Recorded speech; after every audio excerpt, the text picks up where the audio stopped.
Deputy Premier Dr. Kedrick Pickering and Grenada's Prime Minister Dr. Keith Mitchell, along with Sir Richard Branson, emphasized the need to protect the Caribbean's environment at the Caribbean Challenge Initiative Summit of Political and Business Leaders.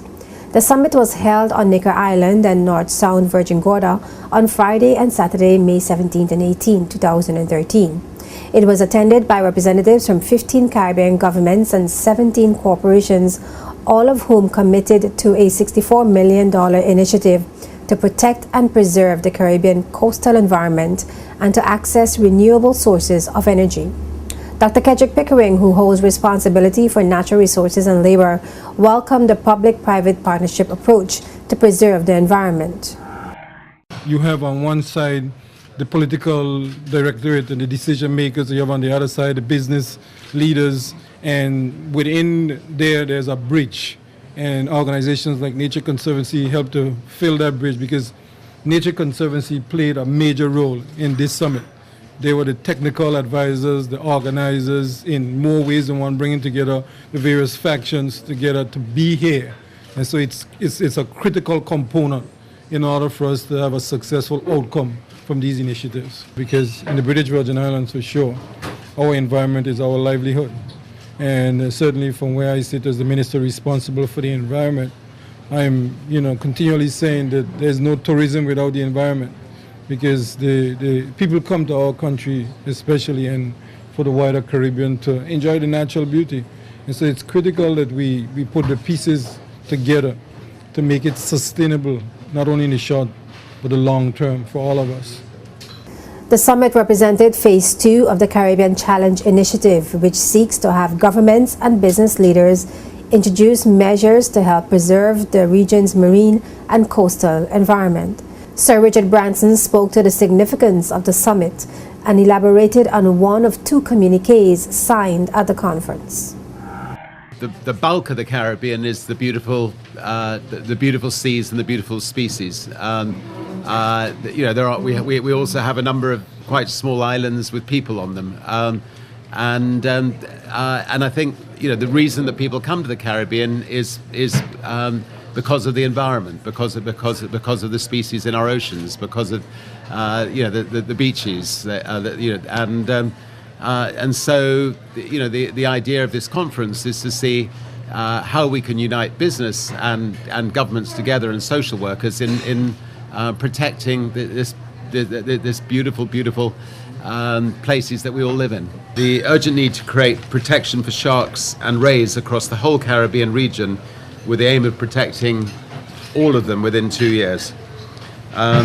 Establishing a clear regulatory framework that delivers a systemic and regional approach to conservation of the marine and coastal environment, including increasing considerably the number of marine protected areas. And finally, a dramatic acceleration in the transition from fossil fuels to alternative energy sources over the next 5 years. And some countries need help in sharing of best practice, scaling of new technologies, and streamlining of regulatory processes in order to move to a clean energy Caribbean.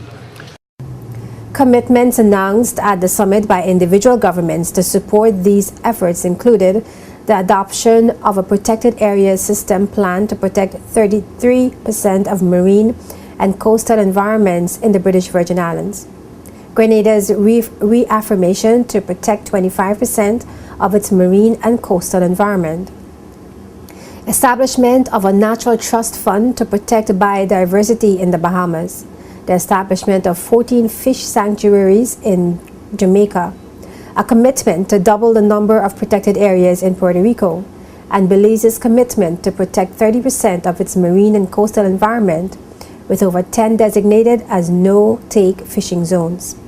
Regarding the conference as an historic undertaking for the Caribbean, Prime Minister of Grenada, Dr. Keith Mitchell, noted that the summit formed part of the global challenge to protect the environment. I'm extremely happy that this is coming to at this particular time, and I think if we take what we learn from here and don't allow it to stall for any period of time, but really aggressively pursue the opportunities that are available. I think it's a win-win situation for the Caribbean and the international community. Another significant aspect of this is the question of the use of fossil fuel, and where multilateral organizations are playing a major role in sustaining those use.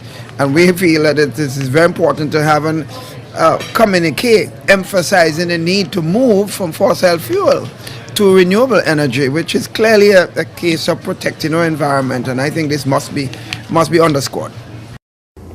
Additionally, Defend Paradise, a campaign designed to generate funding for marine conservation in the Caribbean and raise consumer awareness of the marine environment, was also launched.